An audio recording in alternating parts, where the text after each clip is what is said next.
ഈശോ മിശിഹായ്ക്ക് സ്തുതിയായിരിക്കട്ടെ. പ്രിയമുള്ളവരെ, ഈശോ മിശിഹ തൻ്റെ ആണിപ്പാടുള്ള വലതുകരം ഉയർത്തി നമ്മെ ഓരോരുത്തരെയും എല്ലാവിധ ആപത്തുകളിൽ നിന്നും അപകടങ്ങളിൽ നിന്നും രോഗപീഠകളിൽ നിന്നും മഹാമാരികളിൽ നിന്നും കാത്ത് പരിപാലിക്കട്ടെ എന്ന് പ്രാർത്ഥിക്കുന്നു. എല്ലാവരും സുഖമായിട്ടിരിക്കുന്നു എന്ന് വിശ്വസിക്കുന്നു. പ്രിയമുള്ളവരെ, കഴിഞ്ഞ ദിവസം ബ്രദർ മാരിയോയുമായിട്ടുള്ള ചില കാര്യങ്ങളെ സംബന്ധിച്ചുള്ളൊരു വീഡിയോ ഞാൻ ഇടുകയുണ്ടായി. ഒത്തിരിയേറെ പേര് അതിനെക്കുറിച്ച് പല കമൻറ്റുകളും എന്നോട് നേരിട്ട് വിളിച്ചു പറയുകയും അതോടൊപ്പം തന്നെ കമൻറ്റ് ബോക്സിൽ ഒത്തിരിയേറെ കമൻറ്റുകൾ അതിനെക്കുറിച്ച് വരികയും ഒക്കെ ചെയ്തിട്ടുണ്ട്. അതിൽ പ്രധാനപ്പെട്ട ഒരു ചോദ്യമായിരുന്നു, മാരിയോ ബ്രദർ എത്ര തന്നു അദ്ദേഹത്തെ വെളുപ്പിച്ചെടുക്കാൻ വേണ്ടിയിട്ട് എന്നൊരു ചോദ്യം ഉണ്ടായിരുന്നു. വേറൊരാൾ പറയുന്ന ഒരു മെസ്സേജ് അയച്ചിട്ടുണ്ട്, 2 കോടി രൂപ ബിനോയച്ചന് മാരിയോ ബ്രദർ കൊടുത്തു, അതുകൊണ്ടാണ് ബിനോയച്ചൻ മാരിയോ ബ്രദറിനെ വെളുപ്പിക്കാനായിട്ട് ശ്രമിക്കുന്നത്. പിന്നെ ഇവനും മറ്റൊരു മാരിയോ ആണ് എന്നൊക്കെ ഒത്തിരിയേറെ കമൻസുകൾ ആർക്കും എന്തുമാവാമല്ലോ. ഈ കമൻസുകളൊക്കെ വായിക്കുമ്പോൾ എനിക്ക് തോന്നിയ ഒരു കാര്യം ഇതാണ്, ഇങ്ങനെയാണ് മനുഷ്യർ മറ്റുള്ളവരെ കുറിച്ച് പറയുന്നത്. അതാണ്, ഇങ്ങനെയാണ് മനുഷ്യർ മറ്റുള്ളവരെ കുറിച്ച് പറയുന്നത്. അതായത് അവരെക്കുറിച്ച് വ്യക്തമായിട്ട് യാതൊരു അറിവുമില്ല, എന്താ സംഭവിക്കുന്നതിന് അറിയില്ല, ആ വ്യക്തിയെക്കുറിച്ച് അറിയില്ല, എന്തെങ്കിലുമൊക്കെ പറയുക, ഇതാണ്. അപ്പോൾ അതവിടെ നിൽക്കട്ടെ. ആർക്കും എന്തും പറയാനുള്ള സ്വാതന്ത്ര്യം ഈ രാജ്യത്തെ നിയമം ഇവർക്ക് കൊടുക്കുന്നുണ്ട്. അതുകൊണ്ട് എന്തും പറയാനായിട്ട് അവർക്ക് അവകാശമുണ്ട്. അവരെയും ദൈവം അനുഗ്രഹിക്കട്ടെ. അപ്പോൾ ചില പ്രധാനപ്പെട്ട ചില കമൻറ്റുകളെക്കുറിച്ച് അല്പം പറയാനായിട്ടാണ് ഞാനിപ്പോൾ ഈ വീഡിയോയിൽ നിങ്ങളുടെ മുമ്പിലേക്ക് വരിക. അതിലെന്നോടൊരു സിസ്റ്റർ പങ്കുവച്ചൊരു കാര്യമുണ്ട്. മാരിയോ ബ്രദർ സന്യാസത്തിനെതിരായിട്ടും പൗരോഹിത്യത്തിനെതിരായിട്ടും സംസാരിച്ചിട്ടുണ്ട് എന്ന് പറയും. അപ്പോൾ ഞാൻ അതിനെക്കുറിച്ച് അന്വേഷിക്കാൻ വേണ്ടി ആ വീഡിയോ സെർച്ച് ചെയ്ത് ഞാൻ ആ വീഡിയോ കാണാനായിട്ടിടയായി. നമുക്ക് ചുമ്മാ പറഞ്ഞിട്ടുണ്ട് എന്ന് പറഞ്ഞ കാര്യമില്ലല്ലോ. അതിനകത്തൊരു പ്രധാനപ്പെട്ട കാര്യം എനിക്ക് നിങ്ങളോട് പറയാനുള്ളത്, ഈ മാരിയോ ബ്രദറിനെ ഞാൻ ഒത്തിരി വർഷങ്ങൾക്ക് മുമ്പ് ഡിവൈൻ ധ്യാന കേന്ദ്രത്തിൽ ധ്യാനിക്കുമ്പോൾ അദ്ദേഹം അന്ന് ശക്തമായിട്ട് അവിടെ വചനം പ്രഘോഷിക്കുന്ന ഒരു വ്യക്തിയാണ്. അങ്ങനെ അദ്ദേഹത്തെ ഞാൻ കണ്ടിട്ടുണ്ട്. അല്ലാതെ ആ മനുഷ്യനെ ഞാൻ നേരിട്ട് കണ്ടിട്ടില്ല. അദ്ദേഹത്തിൻ്റെ വൈഫ് ജിജി ചേച്ചിയും ഞാൻ കണ്ടിട്ടില്ല. അവരാരും പിന്നെ ഞാൻ കണ്ടിട്ടില്ല. പിന്നെ കണ്ടിട്ടുള്ള ഈ യൂട്യൂബിലും മെസ്സേജുകളിലൊക്കെ ആയിട്ടാണ് ഫിലോക്കാലിയയുടെ ഇങ്ങനെയൊക്കെ കണ്ടിട്ടുള്ളതെന്ന് പറഞ്ഞാൽ, ടു ബി ഫ്രാങ്ക്, എനിക്ക് ഇവരുടെ ടോക്കുകൾ ഇഷ്ടമില്ലാത്ത ഒരാളാണ്. ഒന്നാമത്തെ കാര്യം പറയാം. കാരണം ഓരോരുത്തർക്കും ഓരോരുത്തരുടെ ശൈലി ഇഷ്ടമുണ്ടല്ലോ. ചിലരുടെ ശൈലി ഇഷ്ടമല്ല, ചിലർക്ക് ഇപ്പം ഞാൻ തന്നെ പറഞ്ഞിട്ടുണ്ട്, എൻ്റെ ശൈലി ഇഷ്ടമില്ലാത്ത ആളുകളുണ്ട്. അതുപോലെ തന്നെ എൻ്റെ ശൈലി ഇഷ്ടമുള്ള ഒത്തിരിയേറെ ആളുകളുണ്ട്. അപ്പോൾ എനിക്ക് ഇവരുടെ ടോക്ക് കേൾക്കുന്നതിനോട് വലിയ താല്പര്യം ഉണ്ടായിട്ടില്ല. അതുകൊണ്ട് തന്നെ ഞാൻ കേൾക്കാറില്ലായിരുന്നു. അതാണ് അതിൽ കാര്യം. അപ്പോൾ ഞാൻ കേൾക്കാത്തൊരു കാര്യത്തെക്കുറിച്ച് എനിക്ക് ആധികാരികമായിട്ട് അഭിപ്രായം പറയാനായിട്ട് പറ്റുകയുമില്ല. ചുമ്മാ എന്തെങ്കിലും കേട്ടിട്ട് പറയുന്നത് തെറ്റുമാണല്ലോ. അതുകൊണ്ട് ഞാൻ ആ വീഡിയോ ഒന്ന് കേൾക്കാനായിട്ട് ശ്രമിച്ചു. അപ്പോൾ ഞാനത് കേട്ടപ്പോൾ അദ്ദേഹം തുടക്കത്തിൽ തന്നെ പറയുന്നത് എങ്ങനെയാണ്, ഖുറാനിൽ ഇതിനെക്കുറിച്ച് എന്താണ് പറയുന്നത്, സന്യാസത്തെക്കുറിച്ച്, സെലിബസിയെക്കുറിച്ച് എന്താണ് പറഞ്ഞിരിക്കുന്നത്, അല്ലെങ്കിൽ ഇസ്ലാം മതത്തിൽ മാത്രമാണ് പൗരോഹിത്യം, ഇങ്ങനെ സെലിബേറ്റ് ആയിട്ടുള്ള പൗരോഹിത്യം ഇല്ലാത്തത് എന്ന് പറഞ്ഞുകൊണ്ടാണ് അദ്ദേഹം തുടങ്ങുന്നത്. അതായത് ഇസ്ലാം മതത്തിൽ എന്താണ് എന്ന് പറഞ്ഞാണ് അദ്ദേഹം തുടങ്ങുന്നത്. എന്നിട്ട് ഇനി ഒരുപക്ഷെ അദ്ദേഹം പറയുന്ന, അതായത് സെലിബേറ്റ് അല്ലാതെ, അതായത് വിവാഹം കഴിച്ചു കഴിഞ്ഞാൽ വ്യഭിചാരം ഒഴിവാക്കാമെന്നോ, അല്ലെങ്കിൽ നല്ല കുഞ്ഞുങ്ങൾക്ക് ജന്മം നൽകാമെന്നോ, നല്ല കുടുംബങ്ങൾ ഉണ്ടാകുമെന്നോ, അങ്ങനെയുള്ള കുറേയധികം നന്മകൾ, വിവാഹം കഴിച്ചാൽ ഉണ്ടാകുന്ന നന്മകൾ അദ്ദേഹം പറഞ്ഞു വയ്ക്കുന്നുണ്ട്. അപ്പോൾ ഓട്ടോമാറ്റിക്കായിട്ട് ഇതിൻ്റെ ഒരു ട്യൂൺ വരുന്നത് ക്രിസ്തീയ പൗരോഹിത്യം, സന്യാസം, ഇതൊക്കെ ഒരു അർത്ഥശൂന്യമാണ് എന്ന് പറഞ്ഞു വയ്ക്കുന്ന രീതിയിലേക്ക് അത് വരുന്നു. ഇതാണ് സംഭവം. ഞാനിത് കേട്ട് കഴിഞ്ഞപ്പോൾ അതിനുശേഷം എന്നോട് 1-2 പേരെന്നോട് ചോദിക്കുകയുണ്ടായി. ഈ സിസ്റ്റർ എന്നോട് ചോദിച്ചപ്പോൾ, അച്ഛാ, ഈ സന്യാസം ഒരു അർത്ഥശൂന്യമായ കാര്യമാണ് എന്ന രീതിയിലാണ് ഈ മാരിയോ ബ്രദർ സംസാരിച്ചിരിക്കുന്നത്. ക്രിസ്തീയ പൗരോഹിത്യത്തിൻ്റെ വില മനസ്സിലാക്കാനായിട്ട് ഈ മാരിയോയ്ക്ക് സാധിച്ചിട്ടില്ല എന്ന രീതിയിലാണ്. എന്നിട്ടും എന്തുകൊണ്ടാണ് ഈ സിസ്റ്റേഴ്സിന് ക്ലാസ് എടുക്കാൻ, സെമിനാരിക്കാർ ക്ലാസ് എടുക്കാൻ മാരിയോ ബ്രദറിനെ വിളിക്കുക എന്നൊക്കെയുള്ള കാര്യങ്ങളാണ് സംസാരിച്ചത്. ഇതിൽ നിന്ന് എനിക്ക് മനസ്സിലായൊരു കാര്യം ഞാൻ പറയട്ടെ. അപ്പോൾ അദ്ദേഹം അതിനകത്ത് പറയുന്നുണ്ട്, പ്രകൃതി വിരുദ്ധമാണ് ഈ വിവാഹം കഴിക്കാത്ത ജീവിതം. വളരെ പ്രധാനപ്പെട്ട ഒരു സ്റ്റേറ്റ്മെൻറ്റാണ്. പ്രകൃതി വിരുദ്ധമായ ഒരു ജീവിതം, ഒരു സാമാന്യ പ്രകൃതിയിൽ വിവാഹം കഴിച്ചുള്ള ജീവിതമാണ് ദൈവം അഭിലഷിക്കുന്ന രീതിയിലാണ് അദ്ദേഹം പറഞ്ഞു വയ്ക്കുക. അത് ഏറ്റവും നന്നായിട്ട് പാലിക്കുന്നത് ഇസ്ലാമാണ് എന്നും അദ്ദേഹം അതിനകത്ത് ചേർത്ത് പറഞ്ഞു വയ്ക്കുന്നുണ്ട്. അപ്പോൾ എനിക്ക് മനസ്സിലായിരിക്കും, നിങ്ങൾക്കറിയാവോ, വളരെ വ്യക്തമായിട്ട് ഇസ്ലാമിനെ കുറിച്ച് പഠിച്ചിട്ടുള്ളവരാണെങ്കിൽ ഈ ഖുർആൻ്റെ ഒരു ആവിർഭാവം എന്ന് പറഞ്ഞാൽ തന്നെ തോറ, പഴയ നിയമത്തിലെ തോറയിൽ നിന്ന് കടമെടുത്ത കുറേയധികം ആശയങ്ങളും കാര്യങ്ങളും ഒക്കെയാണ് അതിലെ പ്രധാന കാര്യങ്ങൾ, കുറേയധികം കാര്യങ്ങൾ. അതുകൊണ്ടാണ് ഈ അബ്രാഹത്തെക്കുറിച്ചും അല്ലെങ്കിൽ ഇസഹാക്കിനെക്കുറിച്ചും അങ്ങനെയുള്ള കാര്യങ്ങളൊക്കെ അതിനകത്ത് വരുന്നത്. പഴയ നിയമത്തിലെ കുറേയധികം കാര്യങ്ങൾ കടമെടുത്തിട്ടുണ്ട്. നിങ്ങൾ ഒരു കാര്യം മനസ്സിലാക്കേണ്ടതാണ്, പഴയ നിയമത്തിൽ, ബൈബിളിലെ പഴയ നിയമത്തിൽ സിലിബസി ഇല്ല എന്ന് പറഞ്ഞാൽ പൗരോഹിത്യത്തിൽ സിലിബസി ഇല്ല. ഈ സന്യാസ ജീവിതം എന്ന് പറയുന്നത് പഴയ നിയമത്തിൽ ദൈവം അഭിലഷിക്കുന്നൊരു കാര്യമല്ല. ഉൽപ്പത്തിയുടെ പുസ്തകത്തിൽ തന്നെ നോക്കുക, മനുഷ്യൻ ഏകനായിരിക്കുന്ന അന്നല്ല എന്നാണ് ദൈവം പറഞ്ഞു വെച്ചിരിക്കുക. മനുഷ്യൻ ഏകനായിരിക്കുന്ന അന്നല്ല, അവനെ സ്ത്രീയും പുരുഷനുമായിട്ട് സൃഷ്ടിച്ചു, അവരെ ഒന്നാകുവാൻ വേണ്ടിയിട്ടാണ് ദൈവം സൃഷ്ടിച്ചത്. അങ്ങനെയാണ് ദൈവത്തിൻ്റെ പദ്ധതി എന്ന് പറയുന്നത്. അപ്പോൾ ഈ സന്യാസം, പൗരോഹിത്യം എന്നൊക്കെ പറയുന്നത് പഴയ നിയമത്തിൻ്റെ ഒരു ചിന്താ വിഷയമേ അല്ല. ക്ലിയറാണെന്ന് ഞാൻ വിശ്വസിക്കുന്നു. ഈ ആശയമായിരിക്കണം തീർച്ചയായിട്ടും ഈ ഖുർആൻ കടമെടുത്ത് വച്ചിരിക്കുന്നത്. ഇതേ ആശയം തന്നെ ആയിരിക്കണം കടമെടുത്ത് വച്ചിരിക്കുന്നത്. എന്തുമാകട്ടെ, അവരെന്ത് കടമെടുത്തു എന്നുള്ളതല്ല നമ്മുടെ വിഷയം. എന്നാൽ പുതിയ നിയമത്തിലേക്ക് വരുമ്പോൾ ക്രിസ്തു വിഭാവനം ചെയ്യുന്ന പൗരോഹിത്യം, തിരുസഭയുടെ, പരിശുദ്ധാത്മാവ് നയിക്കുന്ന തിരുസഭയുടെ ആവിർഭാവത്തോടുകൂടി ആ തിരുസഭയിൽ ഉരുത്തിരിയുന്ന സന്യാസം, ഈ സന്യാസം ഒരു സെലിബ്രേറ്റ് ആയിട്ടുള്ള സന്യാസമാണ്, അല്ലെങ്കിൽ പൗരോഹിത്യം സെലിബ്രേറ്റ് ആയിട്ടുള്ള പൗരോഹിത്യമാണ്. ഇത് ക്രിസ്തു വിഭാവനം ചെയ്യുന്ന പൗരോഹിത്യമാണ്. അത് വചനത്തിൽ വളരെ വ്യക്തമായിട്ട് പറഞ്ഞിട്ടുണ്ട്. അതിനുശേഷം യേശുക്രിസ്തു പറയുന്നൊരു വലിയ ശക്തമായൊരു വാക്കുണ്ട്, വചനമുണ്ട്. അതിങ്ങനെയാണ്, കൃപ ലഭിച്ചവർക്ക് മാത്രമേ ഇത് മനസ്സിലാവുകയുള്ളൂ. ഈ സന്യാസത്തിൻ്റെ മൂല്യം, പൗരോഹിത്യത്തിലെ സെലിബസിയുടെ മൂല്യം, അതിൻ്റെ അർത്ഥമൊക്കെ മനസ്സിലാക്കണമെങ്കിൽ കൃപ ലഭിക്കണം. അത് മനസ്സിലാക്കാനുള്ള കൃപ ലഭിക്കണം. അപ്പോൾ കൃപ ലഭിച്ചവർക്ക് മാത്രമേ ഇത് മനസ്സിലാവുകയുള്ളൂ, അല്ലാത്തവർക്ക് അതിൻ്റെ അർത്ഥം മനസ്സിലാകത്തില്ല. പൗരോഹിത്യത്തിൻ്റെ അർത്ഥം, സന്യാസത്തിൻ്റെ അർത്ഥം, സെലിബ്രേറ്റ് ലൈഫിൻ്റെ അർത്ഥം മനസ്സിലാകണമെങ്കിൽ കൃപ ലഭിക്കണം. ഇതിലൊരൊറ്റ കാര്യമുള്ളൂ, ഈ മാരിയോയ്ക്ക് ഇത് മനസ്സിലാക്കാനുള്ള കൃപ ലഭിച്ചിട്ടില്ല. ഇതാണ് കാര്യം. വളരെ സിമ്പിളാണ്, ഉത്തരം വളരെ സിമ്പിളാണ്. അദ്ദേഹത്തിന് ഈ സന്യാസത്തിൻ്റെ, പൗരോഹിത്യത്തിൻ്റെ, സെലിബ്രേറ്റ് ലൈഫിൻ്റെ അർത്ഥം മനസ്സിലാക്കാനായിട്ട്, അതിൻ്റെ മൂല്യം മനസ്സിലാക്കാനായിട്ട് കൃപ ലഭിച്ചില്ല എന്നുള്ള കാര്യം. എല്ലാവർക്കും എല്ലാ കൃപയും ലഭിക്കില്ല. ഞാനിതിനെ ലഘൂകരിച്ചു എന്നൊക്കെ ചിലർ പറയുന്നുണ്ട്. ഇത് ലഘൂകരിക്കുന്നതല്ല, ഞാൻ വളരെ വ്യക്തമായിട്ട് കാര്യങ്ങൾ പറയുന്നതാണ്, ലഘൂകരിക്കുന്നതല്ല. അപ്പോൾ അദ്ദേഹത്തിന് മനസ്സിലാകുന്ന, അദ്ദേഹം പഠിച്ചു വന്ന ഇസ്ലാം മതത്തിൻ്റെ ആശയങ്ങൾ അദ്ദേഹത്തിൽ രൂഢമൂലമാണ്. ഒരു മനുഷ്യൻ പഠിക്കുന്നത് ചുമ്മാ അങ്ങോട്ട് എടുത്ത് കളയാനായിട്ട് പറ്റില്ല. അത് ബുദ്ധി തലത്തിലും ബുദ്ധിമണ്ഡലത്തിലും ചിന്താമണ്ഡലത്തിലും ഒക്കെ കിടക്കും. എത്രത്തോളം പറിച്ചെറിയാൻ ശ്രമിച്ചാലും അത് പറിച്ചെറിയാൻ സാധ്യമല്ല. അപ്പോൾ അതിൽ നിന്ന് നല്ല ആശയമാണെന്ന് തോന്നുന്ന കാര്യങ്ങളൊക്കെ ഈ ടോക്കുകളിലൊക്കെ കയറി വരുന്നതിൻ്റെ കാരണം അതാണ് കാരണം. അത് ഒരുപക്ഷെ സാന്ദർഭികമായിട്ട് കയറി വരുന്നതാവാം. ഇനി ബോധപൂർവമാണ് എങ്കിൽ അത് ഒരു തെറ്റായ കാര്യം തന്നെയാണ്. മാരിയോയുടെ ഭാഗത്തുനിന്ന് ബോധപൂർവം വിധിക്കാനാണ്. അതായത് തനിക്കറിയാത്തൊരു കാര്യത്തെക്കുറിച്ച്, തനിക്ക് കൃപ ലഭിച്ചിട്ടില്ലാത്ത മനസ്സിലാക്കാൻ കൃപ ലഭിച്ചിട്ടില്ലാത്തൊരു കാര്യത്തെക്കുറിച്ച് ആധികാരികമായിട്ട് ഒരു സ്റ്റേറ്റ്മെൻറ്റ് പറയാൻ പാടില്ല. അത് അദ്ദേഹത്തിന് പറ്റിയ തെറ്റ് തന്നെയാണ്. അങ്ങനെ പറയാൻ പാടില്ല. ഇത് കൃപ ലഭിച്ചവർക്ക് മാത്രം മനസ്സിലാവുള്ളൂ. ഇനി ഇത് മാരിയയ്ക്ക് മാത്രമാണോ മനസ്സിലാകാത്തത്? എത്രയോ ക്രൈസ്തവർക്ക് സന്യാസത്തിൻ്റെ വില മനസ്സിലാകാത്തതുണ്ട്. പൗരോഹിത്യത്തിൻ്റെ വില മനസ്സിലാക്കാത്തവർ, അതിന് മൂല്യം മനസ്സിലാക്കാത്തവർ ക്രൈസ്തവർ തന്നെയില്ലേ? അപ്പോൾ ക്രൈസ്തവരിൽ തന്നെ കൃപ ലഭിക്കാത്തവരുണ്ട് ഇതിൻ്റെ അർത്ഥം മനസ്സിലാക്കാനായിട്ട്. പൗരോഹിത്യത്തിൻ്റെ, സന്യാസത്തിൻ്റെ, സെലിബ്രേറ്റ് ലൈഫിൻ്റെ അർത്ഥം മനസ്സിലാക്കാത്ത ക്രൈസ്തവരുണ്ട്. വിശ്വാസികളുടെ ഇടയിൽ അനേകരുണ്ട്.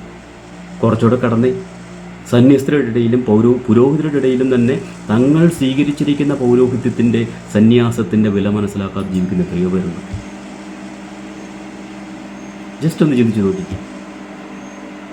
അത് മനസ്സിലാക്കണമെങ്കിൽ ഈശോ വ്യക്തമായിട്ട് പറഞ്ഞു വെച്ചിരിക്കുക, മക്കളെ, കൃപയില്ലാത്തവർക്ക്, കൃപ ലഭിക്കാത്തവർക്ക് മനസ്സിലാവില്ല. അങ്ങനെ മനസ്സിലാക്കാത്ത അനേകം ആളുകൾ പൗരോഹിത്യത്തിലേക്ക് കടന്നു വരുന്നവരുമുണ്ട്, സന്യാസത്തിലേക്ക് കടന്നു വരുന്നുണ്ട്. ഇന്ന് ഈ കാലഘട്ടത്തിൽ ഒത്തിരി ഉതപ്പ് കൊടുക്കുന്നവർ പൗരോഹിത്യത്തിൻ്റെ വില മനസ്സിലാക്കാതെ പൗരോഹിത്യത്തിലേക്ക് കടന്നു വന്നവരാണ്. സന്യാസത്തിൻ്റെ വില മനസ്സിലാക്കാതെ സന്യാസത്തിലേക്ക് കടന്നു വന്നവരാണ്. ഇതാണ് കാര്യം. അപ്പോൾ എല്ലാ മേഖലകളും, ഇനി പിതാക്കന്മാരുടെ ഇടയിൽ ഇല്ലേ എന്ന് ചോദിച്ചാൽ ഉണ്ട്. ഇച്ചിരി കടന്നൊക്കെ പറയുന്നൊക്കെ ചിലരുണ്ട് പറഞ്ഞിരിക്കുന്നത്. അതുകൊണ്ട് ഇച്ചിരിയൊക്കെ മര്യാദയൊക്കെ ആവാമെന്നൊക്കെ പറഞ്ഞിട്ടുണ്ട്. അപ്പോൾ എല്ലാ മേഖലകളിലുള്ള മനുഷ്യരുടെ ഇടയിലും, അതായത് നമുക്കറിയാമല്ലോ, എല്ലാവർക്കും കൊണ്ട് ഈ പാളിച്ച, കൃപ ലഭിക്കാത്തതിൻ്റെ പ്രശ്നം. ഞാൻ കഴിഞ്ഞ ദിവസം വീഡിയോയിലും പറഞ്ഞു, കൃപയില്ലാത്തതാണ് പ്രശ്നം. നമ്മൾക്ക് എത്രത്തോളം ബുദ്ധിയുണ്ടെന്ന് പറഞ്ഞിട്ട് കാര്യമില്ല, ചിന്തിക്കാനുള്ള കഴിവുണ്ടെന്ന് പറഞ്ഞിട്ട് കാര്യമില്ല. നമ്മുടെ ബുദ്ധിമണ്ഡലവും ചിന്താമണ്ഡലത്തിനൊക്കെ ഉപരിയാണ് ദൈവീക കൃപ എന്ന് പറയുന്നത്. ദൈവത്തിൻ്റെ കൃപ ലഭിക്കാത്തൊരു മനുഷ്യന് ദൈവീക ദാനങ്ങളെക്കുറിച്ച്, ദൈവീക സ്വഭാവത്തെക്കുറിച്ച്, ദൈവ പദ്ധതികളെക്കുറിച്ച് മനസ്സിലാക്കാനായിട്ട് എളുപ്പമല്ല. അത് മനസ്സിലാക്കാനായിട്ട് പറ്റുകയില്ല. അപ്പോൾ കൃപ ലഭിച്ചവർക്ക് മാത്രമേ മനസ്സിലാവുള്ളൂ. അതുകൊണ്ട് മാരിയോ ബ്രദർ ചെയ്യേണ്ടിയിരുന്നത് ഇങ്ങനെയാണ്: തനിക്ക് അറിയില്ലാത്തൊരു കാര്യമാണ് എന്ന് പറഞ്ഞ് ആ മേഖലയിൽ നിന്ന് മാറി നിൽക്കേണ്ട ഉത്തരവാദിത്തമുണ്ടായിരുന്നു.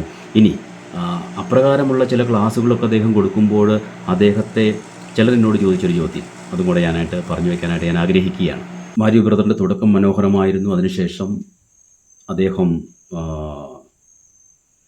ഡിബേറ്റിൽ നിന്നൊക്കെ മാറി, പനക്കിലച്ചൻ്റെ ഗൈഡൻസിൽ നിന്നൊക്കെ മാറി അദ്ദേഹം തനിയെ പിലോകാലിയ തുടങ്ങുന്നു. പിന്നീട് അദ്ദേഹത്തിൻ്റെ പ്രസംഗങ്ങളിലെ ശൈലിമാറ്റം ഉണ്ടാകുന്നു. അദ്ദേഹം ഇസ്ലാം, അതായത് ഖുറാനിൽ നിന്നുള്ള കാര്യങ്ങൾ കുറച്ച് കൂടുതലായിട്ട് പറയുന്നു. ഇങ്ങനെയൊക്കെയുള്ള കാര്യങ്ങൾ എന്തുകൊണ്ടാണ് പനക്കിലച്ചനെ പോലെയുള്ള അല്ലെങ്കിൽ സഭാ നേതൃത്വം അദ്ദേഹത്തെ നിയന്ത്രിക്കാതിരുന്നത്, കറക്റ്റ് ചെയ്യാതിരുന്നത്, അദ്ദേഹത്തെ എന്നൊക്കെ ചില കാര്യങ്ങൾ എന്നോട് ചിലർ ചോദിക്കുകയുണ്ടായി. നല്ല ചോദ്യമാണ്. ഒരുപക്ഷെ പനക്കിലച്ചനും അദ്ദേഹത്തെ വളർത്തിക്കൊണ്ടുവന്നവർക്ക്, അദ്ദേഹത്തിൻ്റെ ആത്മീയ ഗുരുക്കന്മാരായിട്ടിരുന്നവർക്ക് അദ്ദേഹം തെറ്റായ രീതിയിലുള്ള പ്രബോധനങ്ങൾ നൽകുന്നുണ്ടെങ്കിൽ അത് കറക്റ്റ് ചെയ്യേണ്ട ഉത്തരവാദിത്വം അവർക്കുണ്ടായിരുന്നു എന്ന് പറയുന്നതിൽ എനിക്ക് യാതൊരു എതിർപ്പുമില്ല. ഉണ്ടായിരുന്നു. ഒരു ചോദ്യം അപ്പോൾ ആഡ് ചെയ്ത് എനിക്ക് ചോദിക്കേണ്ടതായിട്ട് വരും. ഇങ്ങനെ ചോദിക്കുമ്പോഴാണ് ആൾക്കാർ എന്നെ കുറ്റം പറയുന്നത്. മാരിയോ ബ്രദറിനെ കറക്റ്റ് ചെയ്യാത്തത് തെറ്റ്, പനക്കിലച്ചൻ കറക്റ്റ് ചെയ്യാത്തത് തെറ്റ്.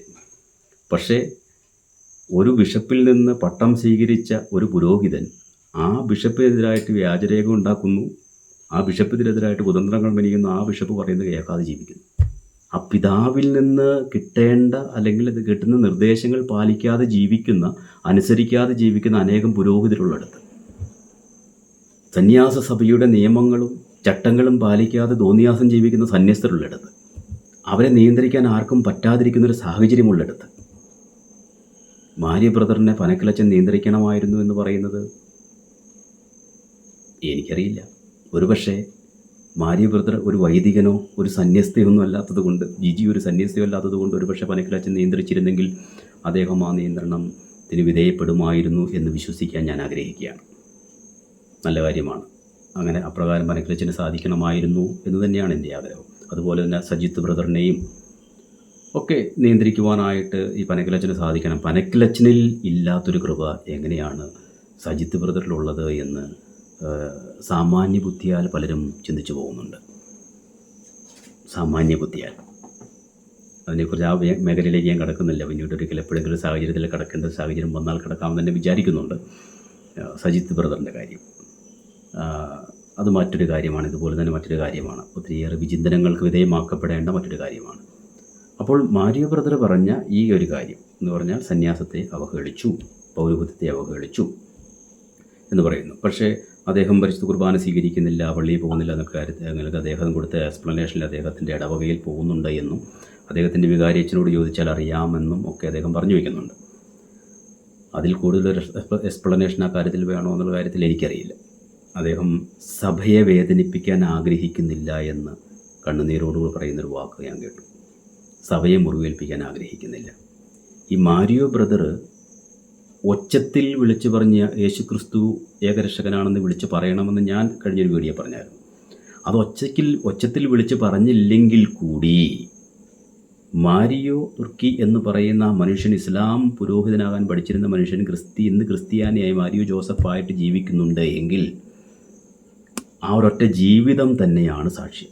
അദ്ദേഹം ഇന്ന് മുസ്ലിം അല്ല എന്നത് തന്നെയാണ് സാക്ഷ്യം. ഇതിൽ പരം ഒരു സാക്ഷ്യത്തിൻ്റെ ആവശ്യമില്ല. പറയുന്നതിനേക്കാൾ കൂടുതൽ യേശു കർത്താവ് തന്നെ പറഞ്ഞിട്ടുണ്ടല്ലോ, നിങ്ങളുടെ പരസ്പര സ്നേഹം കണ്ട് മറ്റുള്ളവർ എന്നെ അറിയട്ടെ എന്നാണ് പറഞ്ഞിരിക്കുന്നത്. പറയണം, പ്രഘോഷണവുമുണ്ട്, ജീവിതവുമുണ്ട്. എന്തായാലും അദ്ദേഹം പറഞ്ഞിട്ടുണ്ട് കഴിഞ്ഞ എക്സ്പ്ലനേഷൻ വീഡിയോയിൽ, ഇനി മുതൽ ഞങ്ങൾ സുവിശേഷം ജീവിക്കാൻ പോവുകയാണെന്ന്. പ്രസംഗത്തിൽ അല്പം നിയന്ത്രണം വരുത്തുന്നത് നല്ലത് തന്നെയാണ്. ഒരുപക്ഷെ ഈ കോലാഹലങ്ങളുണ്ടായതും ഈ പ്രശ്നങ്ങളുണ്ടായതുമൊക്കെ നന്മയ്ക്ക് വേണ്ടിയിട്ടാണെന്ന് തന്നെ ചിന്തിക്കുക. അത്രേ എനിക്ക് പറയാനുള്ളൂ. നന്മയ്ക്ക് വേണ്ടിയിട്ടാണ് ചിന്തിക്കുക. ഉണ്ടാകുന്ന എല്ലാ പ്രശ്നങ്ങളും, നമ്മുടെ ജീവിതത്തിൽ ഉണ്ടാകുന്ന എല്ലാ പ്രശ്നങ്ങളുടെയും പിന്നിൽ, എല്ലാ അസ്വസ്ഥതകളുടെയും പിന്നിൽ, എല്ലാ തകർച്ചകളുടെയും പിന്നിൽ ദൈവത്തിനൊരു പദ്ധതിയുണ്ട്. ആ പദ്ധതി മനസ്സിലാക്കുന്നവരാണ് യഥാർത്ഥത്തിൽ ഹീറോസ്. അത് മനസ്സിലാക്കിയിട്ട് മുന്നോട്ട് പോകാനായിട്ട് സാധിക്കുന്നത്. ഞാൻ സുവിശേഷം ഞങ്ങളിനി പറയുന്നില്ല എന്നുള്ള അവരുടെ തീരുമാനം, എനിക്കതിനകത്ത് പ്രത്യേകിച്ചൊന്നും പറയാനില്ല. നിങ്ങൾ അപ്പോൾ അദ്ദേഹം പറയുന്നുണ്ട് ഞങ്ങളെ വിളിച്ച് പറയരുത്. ഞാൻ വിളിച്ച് പറയില്ല. സുവിശേഷം നിങ്ങൾ പ്രഘോഷിക്കണമെന്ന് ഞാൻ പറയാൻ വരികയില്ല. പക്ഷേ പൗലോസ്ലീഹായുടെ ഒരു വാക്ക് ചങ്കിൽ തുറഞ്ഞു കയറുന്നുണ്ട്, ഞാൻ സുവിശേഷം പറയുന്നില്ലെങ്കിൽ എനിക്ക് ദുരിതം. അതാണ് എൻ്റെ ഉള്ളിൽ ദൈവത്തിൻ്റെ പരിശുദ്ധാത്മാവാണ് വസിക്കുന്നതെങ്കിൽ എനിക്ക് സുവിശേഷം പറയില്ല എന്നുള്ള എൻ്റെ തീരുമാനം അത് വല്ലാത്തൊരു ചോദ്യചിഹ്നം വിടുന്നുണ്ട്. അതെങ്ങനെയാണ്? ശരിക്കും പരിശുദ്ധാത്മാവ് തന്നെയാണോ എന്നൊരു ചോദ്യം മുന്നിൽ വരും ബ്രദറെ. ഒന്ന് മനസ്സിലാക്കുക. പ്രധാനപ്പെട്ടൊരു കാര്യമാണത്. 2, പ്രേമത്തെക്കുറിച്ചുള്ള ഒരു കാര്യം. ചില ആളുകൾക്ക് വീണ്ടും ചെയ്തിട്ട് പ്രേമിക്കാനായിട്ട് മാരിയ ബ്രദർ കുട്ടികളെ പ്രേരിപ്പിക്കുന്നു. ബിനോയ് അച്ഛനും ഇപ്പോൾ പറയുന്നു ഞാൻ കുട്ടികളെ പ്രേരിപ്പിച്ചിട്ടുണ്ടെന്ന് പറയുന്നു പ്രേമിക്കാനായിട്ട്. പ്രേമിക്കാൻ കുട്ടികളെ പ്രേരിപ്പിച്ചു എന്നല്ല പറഞ്ഞത്. ഈ മനുഷ്യരുടെ ഒരു പ്രത്യേകത എന്ന് പറയുന്നത് കേൾക്കുന്നത് എന്താണെന്ന് ജ്ഞാനത്തോടു കൂടി ഗ്രഹിക്കുകയില്ല. ഇപ്പോഴത്തെ കുഞ്ഞുങ്ങളോട് നിങ്ങളിത് ചെയ്യരുതെന്ന് പറഞ്ഞാൽ അവർ ചെയ്യും. ഞാനും നിങ്ങളുമൊക്കെ ഇപ്പോൾ എൻ്റെയൊക്കെ പ്രായത്തിലുള്ളവർ നമ്മളൊക്കെ വളർന്നു വന്ന സാഹചര്യത്തിലല്ല എന്ത് കുട്ടികൾ വളർന്നു വരുന്നത്. ഒരു ഉദാഹരണം ഞാൻ നമ്മൾ പറയാം. ഒരിക്കലൊരു വൈദികൻ, നമ്മുടെ കേരളത്തിൻ്റെ ഒരു വൈദികൻ ജീൻസ് ഇടരുത് എന്ന് പറഞ്ഞ് ജീൻസ് ഇടുന്നതിനെക്കുറിച്ച് ഘോരഘോരം പ്രസംഗിച്ചു. ജീൻസ് ഇടുന്നത് വലിയ തെറ്റാണ്. വസ്ത്രധാരണം, സ്ത്രീകളുടെ വസ്ത്രധാരണം, പെൺകുട്ടികളുടെ വസ്ത്രധാരണം സംബന്ധിച്ച് ജീൻസ് ആയിരുന്നു അദ്ദേഹത്തിൻ്റെ വിഷയം. ജീൻസിനെ സംബന്ധിച്ച് ശക്തമായിട്ട് പ്രസംഗിക്കുകയാണ്. അവസാനം ഇന്നത് സോഷ്യൽ മീഡിയയിലെ ഒരു സൂപ്പർ ട്രോളായിട്ട് മാറിയിരിക്കുകയാണ്. ഗുണത്തിന് വേണ്ടിയിട്ട് അദ്ദേഹം പറഞ്ഞത് ഗുണത്തിന് വേണ്ടിയിട്ടായിരിക്കും, പക്ഷേ അത് ഉദ്ദേശ ഫലത്തിന് വിപരീത ഫലമുണ്ടാക്കി. ഇന്ന് യുവജനങ്ങൾ അത് ട്രോളായിട്ട് ഉപയോഗിച്ചുകൊണ്ടിരിക്കുന്നു. എൻ്റെ ജീവിതത്തിലൊരു അനുഭവമുണ്ട്. ഒരു പെൺകുട്ടിയുടെ കാര്യം. വളരെ മനോഹരമായിട്ട് മിഡിയും ടോപ്പും ചുരിദാറും പാവാടയും ഉടുപ്പൊക്കെ ഇട്ട് നടന്നൊരു പെൺകുട്ടി ഒരിക്കലും ഞാൻ കാണുമ്പോൾ അവൾ ജീൻസും ടോപ്പൊക്കെ ഇട്ട് ഞാൻ കാണുകയാണ്. എനിക്ക് അവൾ ജീൻസും ടോപ്പും ഒക്കെ ഇട്ട് അവളെ കണ്ടപ്പോൾ എനിക്ക് സത്യത്തിൽ എൻ്റെ മനസ്സിലൊരു ചെറിയ ബുദ്ധിമുട്ട് തോന്നി. കാരണം ആ വേഷത്തിൽ അവളെ കാണുമ്പോൾ അവളൊരു പെൺകുട്ടിയായിട്ട് എന്താ പറയുക, പെൺകുട്ടിയുടെ ശാലീനതയിൽ മനസ്സിലാക്കാനായിട്ട് പറ്റുന്നില്ല. ഓക്കെ, അത് നമ്മുടെ ബലഹീനതയാകാം, ചിലപ്പോൾ നമ്മുടെ ബലഹീനതയാവാം, എന്തോ ആട്ടെ. ഒരു പെൺകുട്ടി ഇങ്ങനെ ആയിരിക്കണമെന്ന് നമ്മൾ ആഗ്രഹിക്കുന്നു. എനിക്ക് അവളോട് നീ ജീൻസ് ഇടുന്നത് മോശമാണ്, വൃത്തികേടാണ്, അതുകൊണ്ട് നീ ഇനി ജീൻസ് ഇടരുതെന്ന് പറഞ്ഞാൽ അവൾ എന്നെ കേൾക്കാൻ പോകുന്നൊന്നുമില്ല. പകരം ഞാൻ ആ പെൺകുട്ടിയോട് പറഞ്ഞത് ഇങ്ങനെയാണ്, കൊള്ളാം, ജീൻസൊക്കെ ഇട്ട് നന്നായിട്ടുണ്ടല്ലോ, ഇപ്പോൾ ഡ്രസ്സൊക്കെ മാറിയല്ലോ, വളരെ സൂപ്പറായിട്ടുണ്ട്, പക്ഷേ നീ പണ്ട് മിടി ഇടുന്നൊരു സമയമുണ്ടല്ലോ, ആ മിടി, പക്ഷേ ഇതിനേക്കാൾ ഇപ്പോഴും സുന്ദരിയാണ്, പക്ഷേ അന്ന് മിടി ഇട്ട സമയത്ത് ഇതിനേക്കാൾ നല്ല സൗന്ദര്യം ഉണ്ടായിരുന്നു നിനക്ക്, കാണാൻ നല്ല സൂപ്പറായിരുന്നു, നല്ല ക്യൂട്ടായിരുന്നു. ആ മിടിയൊക്കെ ഇട്ട്, മിടിയും ടോപ്പൊക്കെ ഇട്ട് നിൽക്കുന്നത്, അല്ലെങ്കിൽ ചുരിദാറൊക്കെ ഇട്ട് നിൽക്കുന്നത് നല്ല ക്യൂട്ടായിരുന്നു. ഇതും കുഴപ്പമില്ല കേട്ടോ, ഈ എന്താ പറയണേ, പാൻസും ഇതൊന്നും കുഴപ്പമില്ല, പക്ഷെ അതായിരുന്നു കേട്ടോ ഇച്ചിരിയോടെ നല്ല സൂപ്പറെന്ന് ഞാൻ ആ കൊച്ചിനോട് പറഞ്ഞു. അത് പിന്നെ ഞാൻ ആ കുഞ്ഞിനെ എപ്പോഴൊക്കെ കണ്ടിട്ടുണ്ട്, അപ്പോഴൊന്നും അവളെ ഞാൻ ഈ ജീൻസ് ഇട്ട് കണ്ടിട്ടില്ല. അവൾ മിഡിയും ടോപ്പ് ഇട്ടാണ് കണ്ടിരിക്കുന്നത്, അല്ലെങ്കിൽ ചുരിദാറിട്ടാണ് കണ്ടിരിക്കുന്നത്. നോക്കുക, ഈ കുഞ്ഞുങ്ങളോട് കൂടെ നടക്കാനാണ് ഈ പറഞ്ഞത്. കുഞ്ഞുങ്ങളുടെ മനോവ്യാപാരങ്ങൾക്ക് വിരുദ്ധമായിട്ട് അത് ചെയ്യരുതെന്ന് പറഞ്ഞാൽ, നിർദ്ദേശം കൊടുത്താൽ 10 കൽപ്പനകൾ എടുത്തിട്ട് നിങ്ങൾ ഇങ്ങനെ ചെയ്യുകയെന്ന് ദൈവം കൽപ്പിച്ചപ്പോഴൊന്നും ദൈവജനം അതനുസരിച്ചില്ല. ഇസ്രായേൽ ജനത്തിൻ്റെ പതനത്തിൻ്റെ കാരണം അതാണ്. ചെയ്യരുത് എന്ന് പറഞ്ഞ് 10 കൽപ്പന കൊടുത്ത ആ 10 കൽപ്പനകൾ അവർ ലംഘിക്കുകയാണ് ചെയ്തത്. സംശയമുണ്ട്, ബൈബിൾ എടുത്ത് വായിച്ചു നോക്ക്. എന്നിട്ട് ചെയ്യരുതെന്ന് പറയാതെ തന്നെ ക്രിസ്തു ഇറങ്ങി വന്നിട്ട് എങ്ങനെ ജീവിക്കണമെന്ന് കാണിച്ചു കൊടുക്കുക, ജീവിച്ച് കാണിച്ചു കൊടുക്കുക. എന്നിട്ട് കൂടെ നടക്കുക, ശിഷ്യന്മാരുടെ കൂടെ നടക്കുക, പോകുന്ന വഴിക്ക് ചെറിയ ചെറിയ കറക്ഷൻസ് കൊടുക്കുക. ഇതാണ് മനോഹരമായ ക്രിസ്തീയ ജീവിതം എന്ന് പറയുന്നത്. കുഞ്ഞുങ്ങളെ അവർ നടക്കുന്ന വഴിയിൽ അവരുടെ കൈകൾ പിടിച്ചുകൊണ്ട് മാതാപിതാക്കൾ നടക്കട്ടെ. അവർക്ക് വാഴ്ചകൾ പറ്റുമ്പോൾ സ്നേഹത്തോടുകൂടി അവരെ കുറ്റപ്പെടുത്താതെ അവരെ നേർവഴിക്ക് നയിക്കാൻ മാതാപിതാക്കൾക്ക് സാധിക്കട്ടെ. പ്രേമിക്കരുത് എന്ന് കുഞ്ഞിനോട് പറഞ്ഞാൽ നീ പോടാന്ന് പറയും കുഞ്ഞ്. പറഞ്ഞു നോക്കുക, അടുത്ത ട്രോളുണ്ടാവും. അവർ ചോദിക്കും ബൈബിളിൽ എവിടെയാണ് പറഞ്ഞേക്കണമെന്ന് ചോദിക്കും. പിന്നെ ഞാനത് കണ്ടുപിടിക്കാൻ വേണ്ടി ബൈബിൾ പിന്നെയും ആദ്യന്തം വായിക്കേണ്ട വരും. മനസ്സിലായോ? ഇന്നത്തെ കുഞ്ഞുങ്ങൾ അങ്ങനെയാണ്, നിങ്ങൾ ഉദ്ദേശിക്കുന്നത് പോലെയൊന്നുമല്ല. നല്ല ബുദ്ധിയുള്ള കുഞ്ഞുങ്ങളാണ്. പണ്ട് ബുദ്ധി ഉണ്ടായിരുന്നു, പക്ഷേ ഇപ്പോഴത്തെ പിള്ളേരുടെ കൂർമ്മ ബുദ്ധിയാണ്. ചില ചോദ്യങ്ങൾക്ക് മുമ്പിൽ നമ്മൾ എന്താ പറയുക തകർന്നു പോകും. ഞാൻ സ്കൂളിൽ പഠിപ്പിച്ചുകൊണ്ടിരുന്നപ്പോൾ ഒരു പെങ്കൊച്ചനോട് ചോദിച്ചതാണ്, ഈ ഷട്ടിൽ ബാറ്റ് എന്തുകൊണ്ടാണ് റൗണ്ടിലിരിക്കുന്നത്, അതെന്തുകൊണ്ടാണ് ചതുരത്തിലില്ല ആകാത്തതെന്ന്. ഞാനതാ പറയുന്നത്, ഷട്ടിൽ ബാറ്റ് എന്തുകൊണ്ട് ചതുരത്തിലാകുന്നില്ല? ഉത്തരം പറയാനാണ് പറയുന്നത് എന്നോട്. സങ്കടം വരുമ്പോൾ മാത്രം കണ്ണുനീര് വരുന്നു, സങ്കടം ഇല്ലാത്ത സമയത്ത് ഈ കണ്ണുനീര് എവിടെ ഇരിക്കുന്നതെന്ന് ചോദിച്ചു. ഞാനതിന് സയൻറ്റിഫിക്കായിട്ട് പഠിക്കാൻ പോകണം ആ കൊച്ചിന് പറഞ്ഞു കൊടുക്കണമെങ്കിൽ. ഇന്നത്തെ കുഞ്ഞുങ്ങളിലുള്ള ചിന്തകളൊന്നും നമുക്ക് മനസ്സിലാക്കുന്നതിനും അപ്പുറമാണ്.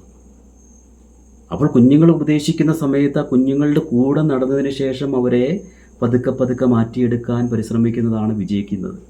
ഒത്തിരിയേറെ അങ്ങനെ വിജയിച്ച ചരിത്രമുണ്ട്. അതാണ് പറഞ്ഞത്. അല്ലാണ്ട് കുഞ്ഞുങ്ങളോടെല്ലാം നിങ്ങൾ പ്രേമിച്ച് അന്യമതസ്ഥനെ പ്രേമിച്ച് കെട്ടിക്കൊണ്ട് പൊക്കൂ എന്ന് പറയുകയല്ല ചെയ്തത്. മാരിയ ബ്രദർ അങ്ങനെ ഏത് മതസ്ഥനാണേലും, പിന്നെ അതൊരു പ്രശ്നമുണ്ട്. പ്രേമം വരുന്നത് മതം നോക്കിയിട്ടല്ല. ഇതൊരു വലിയ സത്യമാണ്. നിങ്ങൾ അംഗീകരിച്ചാലും ഇല്ലെങ്കിലും. ഇത് വിനോദിച്ചൻ എന്താ പറയുക ജിഹാദി ആണെന്ന് ആയതുകൊണ്ട് പറയുന്നതല്ല. പ്രേമം വരുന്നത് മതം നോക്കിയിട്ടല്ല. പ്രേമം സ്നേഹമെന്നൊക്കെ പറയുന്ന ഒരു മനുഷ്യൻ്റെ സ്വാഭാവിക നേച്ചറാണ്, ബേസിക് നേച്ചർ. അത് വരുന്നത് മതം നോക്കിയിട്ടല്ല, വ്യക്തികൾ തമ്മിലാണത്. പിന്നീടാണ് അതിനെക്കുറിച്ച് ധ്യാനിക്കുന്നത്. ഒരു മതത്തിൻ്റെ ബേസിൽ നിന്നുകൊണ്ടൊരു ക്രിസ്ത്യാനി പെൺകുട്ടി ചിന്തിക്കുകയാണ്, ഞാൻ ക്രിസ്ത്യാനിയായ ഒരു ചെറുക്കനെ കല്യാണം കഴിക്കണം, സാമൂഹികമായ മാതപരമായ ആത്മീയമായ കുടുംബപരമായ ജീവിതത്തിന് അതാണ് അനുകൂലമെന്ന് മനസ്സിലാക്കി ഒരു അറേഞ്ച്ഡ് മാര്യേജ് സംഘടിപ്പിക്കുന്നു. പ്രേമം അങ്ങനെ നോക്കി നമുക്കിതെല്ലാം കഴിഞ്ഞിട്ടെല്ലാം ചിന്തിച്ചതിന് ശേഷം വരുന്നൊരു സാധനമല്ല പ്രേമം. അതൊക്കെ ടപ്പേന്ന് വരും. ഫസ്റ്റ് സൈറ്റ് ലവ് എന്നൊക്കെ പറയുന്നത് കേട്ടിട്ടില്ലേ? അങ്ങനെ ഉണ്ടാകുമ്പോൾ അവരുടെ കൂടെ സഞ്ചരിച്ചുകൊണ്ട് അവരെ മാറ്റിയെടുക്കാനായിട്ട് പരിശ്രമിക്കണം. എന്തായാലും ഒരു കാര്യം എനിക്ക് ഉറപ്പാണ്, ഈ മാരിയോ മുസ്ലിമായിരുന്ന മാരിയോ ക്രിസ്ത്യാനി ആയതിനു ശേഷം, അല്ലെങ്കിൽ മാരിയോ ഒരു ക്രിസ്ത്യാനി പെണ്ണിനെ കെട്ടി മുസ്ലിം ആക്കിയോ? ഇല്ല. ജിജി എന്ന സഹോദരിയെ വിവാഹം കഴിച്ച് ജിജീനെ ഫാത്തിമയാക്കി മാറ്റിയില്ല മാരിയോ. ഒരുപക്ഷെ മാരിയോ എല്ലാ ഏരിയയിലും കയറി ഇടപെടരുതായിരുന്നു. ഇപ്പോൾ അച്ഛന്മാർക്ക് ട്രെയിനിങ് കൊടുക്കുക, ബ്രദേഴ്സിന് ട്രെയിനിങ് കൊടുക്കുക, സിസ്റ്റേഴ്സിന് ട്രെയിനിങ് കൊടുക്കുക, ഇങ്ങനെ എല്ലാ മേഖലയും കയറി ഇടപെടലായിരുന്നു. അവരുടെ കുടുംബ ജീവിതം മനോഹരമാണ്. ഭാര്യ ഭർത്തൃ ബന്ധത്തിലുള്ള അവരുടെ ആഴമായ സ്നേഹം മനോഹരമാണ്. അപ്പോൾ കുടുംബ ജീവിതക്കാർക്ക് നല്ല ക്ലാസ് കൊടുക്കാനായിട്ടും പരസ്പരം സ്നേഹിക്കേണ്ടത് എങ്ങനെയെന്ന് പഠിപ്പിക്കാനായിട്ടും ഒക്കെ അവരുടെ ക്ലാസ്സുകൾ ഉപകാരപ്പെടുത്തിരുന്നെങ്കിൽ അത് മതിയായിരുന്നു. നമ്മളിങ്ങനെ എല്ലാ മേഖലകളിലും കയറി നിറങ്ങേണ്ട കാര്യമില്ലല്ലോ. ഒരുപക്ഷെ കുറച്ച് കൺട്രോൾ വരാൻ വേണ്ടിയിട്ട് കർത്താവ് ഇടപെട്ടതാണ്. എല്ലാ മേഖലകളിലേക്ക്, എല്ലാ കാര്യങ്ങളിലേക്കും. നമുക്ക് എല്ലാ കാര്യത്തിനും വേണ്ടി കൃപ ലഭിക്കില്ല. നമുക്ക് ലഭിച്ചിരിക്കുന്ന കൃപയനുസരിച്ച് സഭയിൽ നമ്മൾ പ്രവർത്തിക്കണം. അതാണ് ലഭിച്ചിരിക്കുന്ന കൃപയ്ക്കനുസരിച്ച്. ഇപ്പോൾ നമുക്കറിയാം, മാരിയോ ബ്രദറിനെതിരായിട്ട് ശക്തമായിട്ട് രംഗത്ത് വന്ന നമ്മുടെ അനിൽ അയ്യപ്പൻ എന്ന് പറയുന്ന ഒരു സഹോദരൻ, ഒരു ബന്ധുക്കോസ് സഹോദരനാണ്. പരിശുദ്ധ കുർബാന എന്താണെന്ന് മനസ്സിലാക്കാൻ കൃപ ലഭിക്കാത്ത ഒരാളാണ്. മനസ്സിലായോ? പരിശുദ്ധ കുർബാന എന്താണെന്ന് മനസ്സിലാക്കാൻ അദ്ദേഹത്തിന് കൃപ ലഭിച്ചിട്ടില്ല. വളരെ മോശമായ രീതിയിൽ അദ്ദേഹം പരിശുദ്ധ കുർബാനയെക്കുറിച്ച് പറഞ്ഞ് ഞാൻ കേട്ടിട്ടുണ്ട്. അപ്പോൾ ആ മേഖലയിൽ കൃപ ലഭിക്കാത്ത ഒരാൾ ഈ മേഖലയിൽ കൃപ ലഭിക്കാത്ത ഒരാളെ കുറ്റം പറയുകയാണ്. അപകടം നോക്കണേ. ഇദ്ദേഹം തന്നെയാണ് പമ്പളാനി പിതാവിൻ്റെ തല്ലൂന്ന് പറഞ്ഞത്. അനിൽ അയ്യപ്പൻ എന്ന് പറയുന്ന സഹോദരൻ പമ്പളാനി പിതാവിനെ തല്ലൂന്ന് പറഞ്ഞിട്ടുണ്ട്. കൃപ ലഭിച്ചിട്ടില്ലാത്തതുകൊണ്ട് പിതാക്കന്മാർക്കെതിരെ കൈവച്ചാൽ അതിൻ്റെ ശിക്ഷ എന്താണെന്ന് മനസ്സിലാക്കാനുള്ള, കൈ ഉയർത്തിയാൽ എന്താണ്, അഭിഷിക്തനെതിരെ കൈ ഉയർത്തിയാൽ കിട്ടുന്ന ശിക്ഷ എന്താണെന്ന് മനസ്സിലാക്കാനുള്ള കൃപ ലഭിക്കാത്തൊരു മനുഷ്യൻ. കൃപ ലഭിച്ചിട്ടില്ല, അതുകൊണ്ടാണ്, വേറെ കാര്യമൊന്നും അതിനകത്തില്ല. ഇനി അനിൽ അയ്യപ്പനെ ആ വിധത്തിൽ നമ്മൾ വിധിക്കുന്നു. അതായത് അദ്ദേഹത്തിന് കൃപ ലഭിക്കാത്തതുകൊണ്ട് അദ്ദേഹം പമ്പളാനി പിതാവിനെ തല്ലുമെന്ന് പറയും. എറണാകുളത്ത് നമ്മുടെ തൃശ്ശൂർ ആർച്ച് ബിഷപ്പിനെ മുട്ടുകാലി തല്ലുപിടിക്കുന്ന നമ്മുടെ ക്രിസ്ത്യാനികൾ അതിനെ പറഞ്ഞില്ലേ? സഭയ്ക്ക് വേണ്ടി മരിക്കാൻ തയ്യാറായി നടക്കുന്നവർ ആൻഡ്രൂസ് പിതാവിൻ്റെ മുട്ടുകാലി തല്ലുപിടിക്കുന്നു പറഞ്ഞില്ലേ? അപ്പോൾ ക്രിസ്ത്യാനികളായി സഭയ്ക്ക് വേണ്ടി മരിക്കാൻ നടക്കുന്നവർക്കും കൃപ ലഭിക്കുന്നില്ല ചില മേഖലകളിൽ ഇല്ലേ? ചില മേഖലയിൽ കൃപ ലഭിക്കുന്നില്ല. അപ്പോൾ എല്ലാ മേഖലകളിലും എല്ലാവർക്കും കൃപ ലഭിക്കില്ല. ഇനിയും ഒത്തിരിയേറെ കുഞ്ഞു കുഞ്ഞു കാര്യങ്ങളെക്കുറിച്ചൊക്കെ പറഞ്ഞിട്ടുണ്ട്. എനിക്കറിയില്ല പല കാര്യങ്ങളും. ഞാൻ ഇന്ന് വരെ ഈ മാരിയ ബ്രദറോട് സംസാരിച്ചിട്ടില്ല. എപ്പോഴെങ്കിലും അദ്ദേഹത്തോട് സംസാരിക്കാൻ സാധിക്കുമെങ്കിൽ കുറച്ചധികം കാര്യങ്ങൾ അദ്ദേഹത്തോട് ചോദിച്ചറിയണമെന്ന് ആഗ്രഹമുണ്ട്.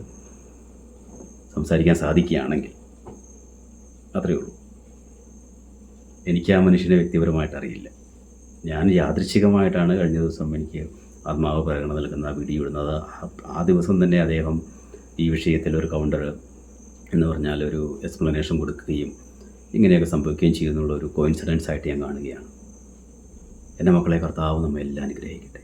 നമ്മുടെ എല്ലാവരുടെയും ജീവിതത്തിൽ പാളിച്ചകളുണ്ട്, കുറവുകളുണ്ട്, കൃപ ലഭിക്കാത്ത മേഖലകളുണ്ട്, നമുക്ക് മനസ്സിലാക്കാൻ പറ്റാത്ത ഒത്തിരിയേറെ കാര്യങ്ങളുണ്ട് ഈ ലോകത്തിൽ. ദൈവത്തിൻ്റെ ഈ ഭൂമിയിലെ ഇടപെടലിനെ പൂർണ്ണമായിട്ട് മനസ്സിലാക്കാനായിട്ട് ആർക്കും സാധ്യമല്ല. എളുപ്പമല്ല അത്. എളിമപ്പെട്ട് നിന്നാൽ കർത്താവ് ഒരു പക്ഷേ നമുക്ക് വെളിപ്പെടുത്തി തരുമെന്ന് പ്രത്യാശിക്കാം.